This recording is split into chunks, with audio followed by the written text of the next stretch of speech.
Good morning, good morning, good morning. It is October 27th. It is Friday. It is just after 6 a.m. I am a little bit late this morning. And this is your final Friday of October, and you are inside your full moon.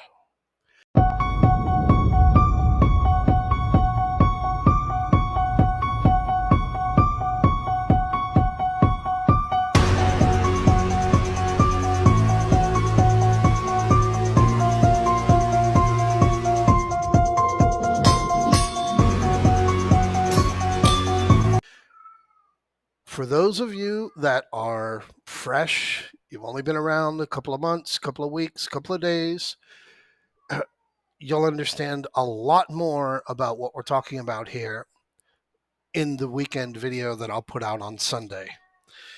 I'm going to have some very good news. I'm going to have some very bad news when we do that video on Sunday. So sit back, chill out. The only thing you want to do today is survive the day.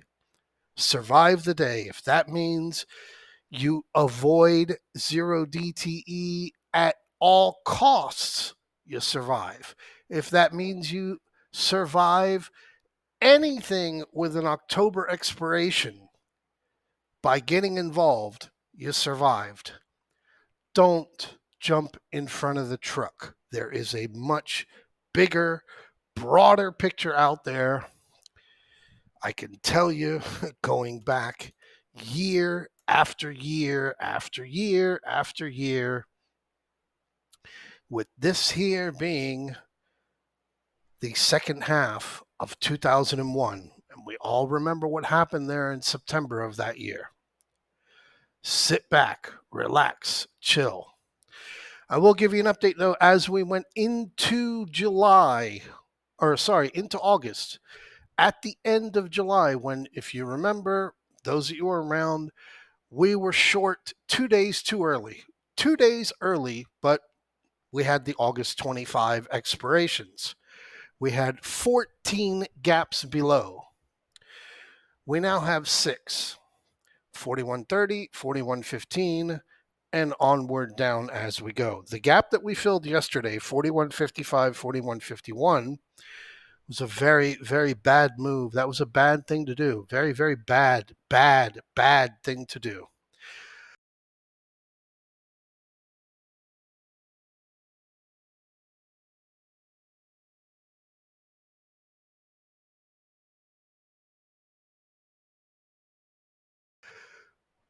But that gap was when NVIDIA created the word AI, when NVIDIA was down at 310, 320. NVIDIA is trading at 410. So give you a little bit of perspective as that goes. Yesterday was once again another day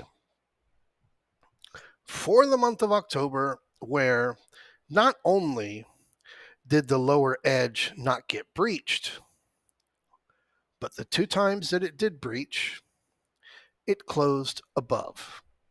October 3, 42.29, 42.19. October 18th, 43.14, 43.06.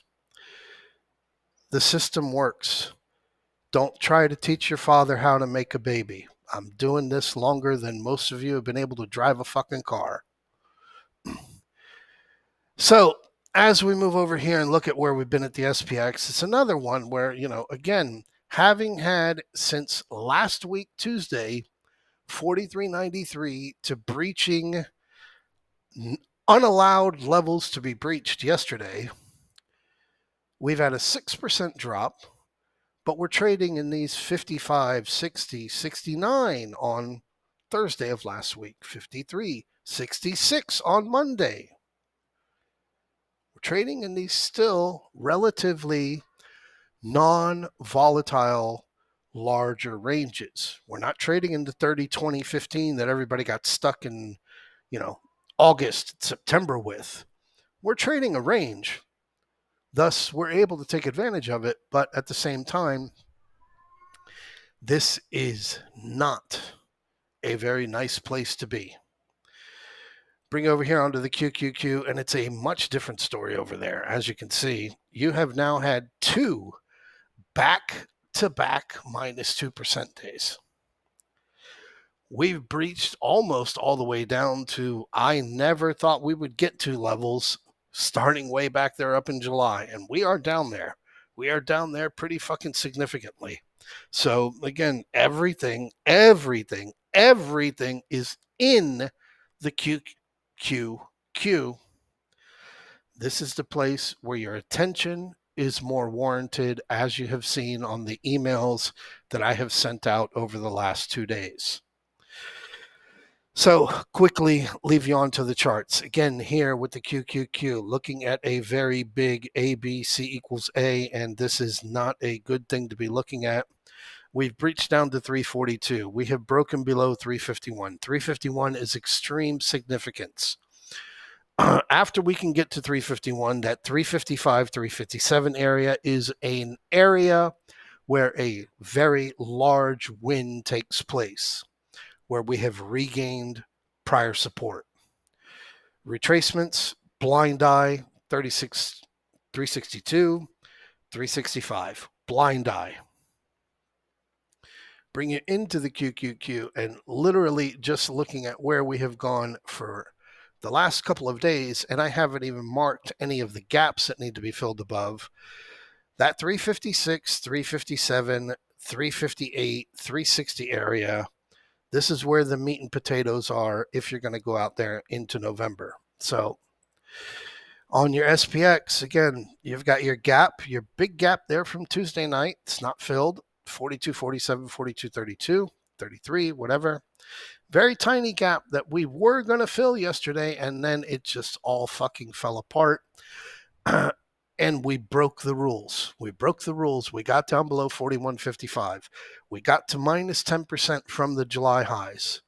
We did get a minus 10% correction. Very healthy, but we have violated way too many things.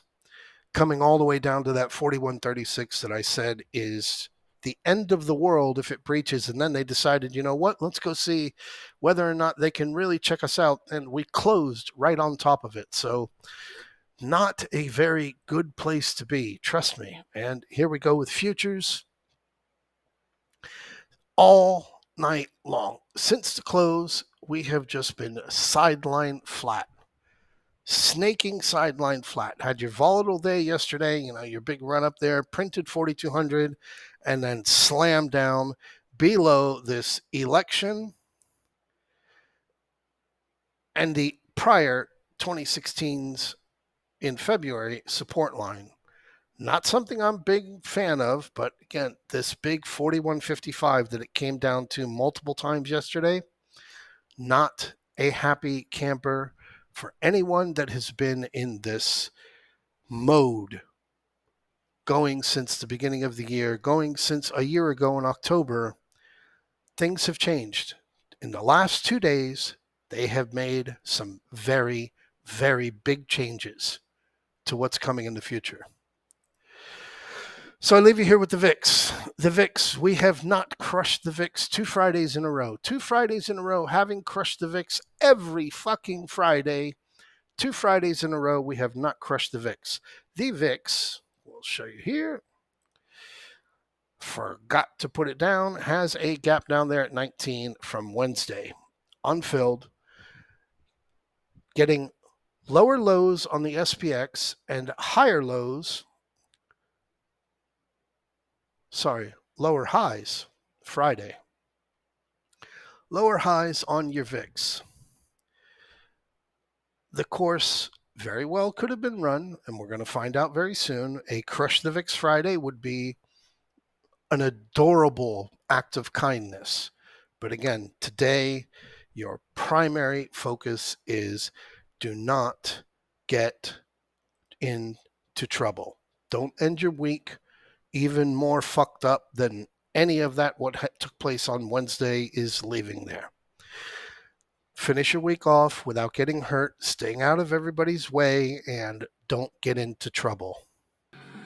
Leafs are taking it on the chin, down 6-1.